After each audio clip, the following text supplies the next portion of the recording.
जो है ना टिप्पणी की, उस पे FIR तो हो गई, तो वो संविधान से चल रहा है ना, तब FIR हो गई ना। FIR हो गई, लेकिन FIR होने से न्याय नहीं मिलता है। कागज का टुकड़ा जो है FIR का टुकड़ा होता है, एक्शन भी तो होना चाहिए। एक्शन तो होगा, एक्शन क्यों नहीं होगा? आज मान लीजिए, अरे फर्स्ट स्टेप FIR तो करवाना चाहिए। अरे तुम भाई, सोशल मीडिया में आकर रो रहे हो कि हमें भाई, मंदिर में नहीं जाने दे रहे अरे हो। भाई सुनिए, आप एक चीज बताइए, FIR करा देने से नहीं होता है। अगर आज आप योगी के खिलाफ एक शब्द बोलेंगे तो बिहान आपके घर में बुलडोजर चल जाएगा। मनुस्मृति से उब गई है।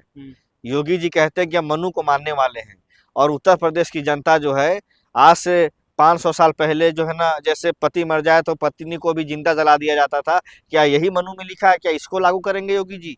मनुस्मृति में लिखा है कि अगर दलित पिछड़ा अगर अपनी पत्नी को किसी ब्राह्मण के घर भेज दे शादी करने के बाद तो उसको पुण्य मिलेगा। क्या यही चीज मनु को लागू करना चाहते हैं? राहुल फोबिया हो गया। राहुल गांधी कहेंगे मनुस्मृति तो आप मनुस्मृति कहोगे, राहुल गांधी जो भी कहेंगे आप उसे दोहराने लग जाते हो। योगी जी ने क्या कहा? आपने योगी आदित्यनाथ जी का भाषण नहीं सुना? उन्होंने कहा कि मनु को हम लोग मानते हैं, तो योगी जी आप मानते होंगे, दलित पिछड़ा तो नहीं मानता है मनुवाद को, क्योंकि मनुस्मृति में लिखा है कि दलित जो है पढ़ नहीं सकता, डॉक्टर इंजीनियर नहीं बन सकता, स्कूल में नहीं जा सकता। आप क्षत्रिय हैं तो आप जा सकते हैं, लेकिन दलित नहीं जा सकता स्कूल में। अखिलेश यादव जो मुख्यमंत्री, दलित की बात नहीं है, शूद्र की बात है। दलित तो बेचारा अछूत है, वो तो गांव से बाहर रहता है। अच्छा, उसकी OBC की बात है, शूद्र की बात है। देखिए, दलित हो या शूद्र हो या OBC हो, इस देश पे सबसे ज्यादा जुल्म कौन सहा? दलित सहा। आज भी उनके गांव में जाइए तो आप पैर नहीं रख सकते हैं, यानी कि गांव से बिल्कुल अलग जो है उनका घर बनाया जाता है। क्यों बनाया जाता है? राहुल गांधी ने ये टास्क दे दिया है क्या, छात्रों की गूंज के बाद फिर मनुस्मृति पे अटैक करना है, ऐसा कुछ टास्क? देखिए, महिलाओं के साथ मनुस्मृति में अन्याय है, हम उस अन्याय से आजादी दिलाना चाहते हैं। हम तो चाहते हैं कि वो तो संविधान लागू हो गया, आजादी हो गई, मनुस्मृति खत्म हो गई। वो तो 1960 में ही खत्म हो गई थी। सुनिए ना, 1960 की बात कर रहे हैं, सॉरी 1860 में ही खत्म हो गई थी। 1947 में देश आजाद हुआ। हाँ। उसके बाद जो है हमारे देश का संविधान बाबा साहब ने लिखा। बाबा साहब के संविधान लिखने के जो है 80 साल हो गए हैं हमारी आज़ादी को, 1947 से लेकर अब तक। आप बताइए, एक मंत्री जो है मंदिर बनाता है अपने फंड से उत्तर प्रदेश की सरकार में, और वो मंदिर में नहीं जा सकता है क्योंकि वो दलित है, पिछड़ा है। अखिलेश यादव अभी मुख्यमंत्री थे, उनका घर गंगा जल से शुद्ध किया गया। अरे नेताओं का तो रोने का काम है, जाते ही क्यों मंदिर में? वो मनुस्मृति से चल रहा है, या तो मनुस्मृति मारो या फिर मंदिर में जाओ। एक काम करो ना। अच्छा, तो एक चीज बताइए, वोट बटोरने का नीति बना रखा है अच्छा चीज बताइए, तो ये देश संविधान से चलेगा कि मनुस्मृति से चलेगा? तो संविधान से चलेगा, तो फिर SC ST में वो FIR करें फिर नेता।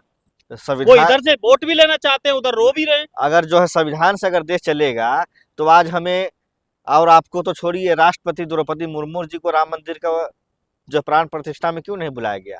सवाल पूछा आपने कभी प्रधानमंत्री? हरियाणा की पानीपत के वीडियो देख लेना, एक मंदिर की अभी 1-2 दिन पहले की वायरल हो रही है। उसने बोल दिया कि तो हाथ लगा के देखते रहे, हाथ पैर तोड़ दूंगा मंदिर में। बच्चों को अपने को लेके गया, चलो जो करना है करो, और उसकी हिम्मत नहीं महिला की को कुछ भी कह जाए। तो या तो इस तरह से लड़ो, या फिर नेता, इतने बड़े बड़े नेता FIR नहीं करवाते, चाहे वो द्रौपदी मुर्मू हो, रामनाथ कोविंद हो, चाहे चीफ जस्टिस BR गवई हो, चाहे अखिलेश यादव हो, चाहे जयदेवी कौशल हो। ये इनकी नीति है, ये मनुवादी के ये एजेंट हैं, ये BJP के एजेंट है, ये RSS के एजेंट हैं। इन्हें वोट बटोरनी है और RSS को सरकार में बनाए रखना है। एक चीज बताइए, अभी जो है चंद्रशेखर रावण के ऊपर किसी ने अभद्र, आज चंद्रशेखर जी के ऊपर अपशब्द के जो है दिए गए बयान का FIR तो हो गया, लेकिन कार्रवाई कब होगी? अरे कार्रवाई तो सरकार के ऊपर है, वो गोली थोड़ा ही मार देंगे। अरे चंद्रशेखर गोली थोड़ा ही मार देगा, संविधान के हिसाब से चलेगा, देश संविधान से चल रहा है ना। मेरठ में दलित बेटी को उठा ले गया, उसके माँ की हत्या कर दी गई, FIR तो हो गया, लेकिन अब तक किसने लोग के घर पे बुलडोजर चला? उन्नाव में देख लीजिए, कुलदीप सिंह सेंगर के घर पे बुलडोजर चला, बलात्कारी ना है? अरे तो तुम भी, अरे दिग्विजय भाटी का मुंह फोड़ दिया। अरे सुन लो, किसान यूनियन से था, अब आपका संविधान वो चल रहा है, किसान सम्मेलन तो चल रहा है वहाँ। बताओ, किसान यूनियन का आपके उसमें सेंट्रल कार्यालय में प्रोग्राम चल रहा है ना जी, उससे दिग्विजय भाटी से एक भी मिलने गया ना, उसका मुंह सब फोड़ दिया अभिषेक पांडे ने, SSP ने। मेरे कहने का मतलब है कि ये समय देश का लोकतंत्र नहीं है, देश का संविधान नहीं है, देश में जो है ना मनुवाद चल रहा है और इस देश में सामंतवादी विचारधारा के लोग राज कर रहे हैं। इसीलिए आप लाख एफआईआर करा लीजिए, कुछ होने वाला नहीं है। अगर एफआईआर होने से और न्याय मिलता तो हाथरस की जो दलित बेटी थी उसको न्याय क्यों नहीं मिला आज तक? उसके आरोपी बरी हो गए। तो ये सेंटर में बीजेपी कांग्रेस की सरकार आएगी तो आरएसएस पे बैन लगाएगी। बिल्कुल बैन करेंगे हम, आरएसएस को जड़ से मिटाने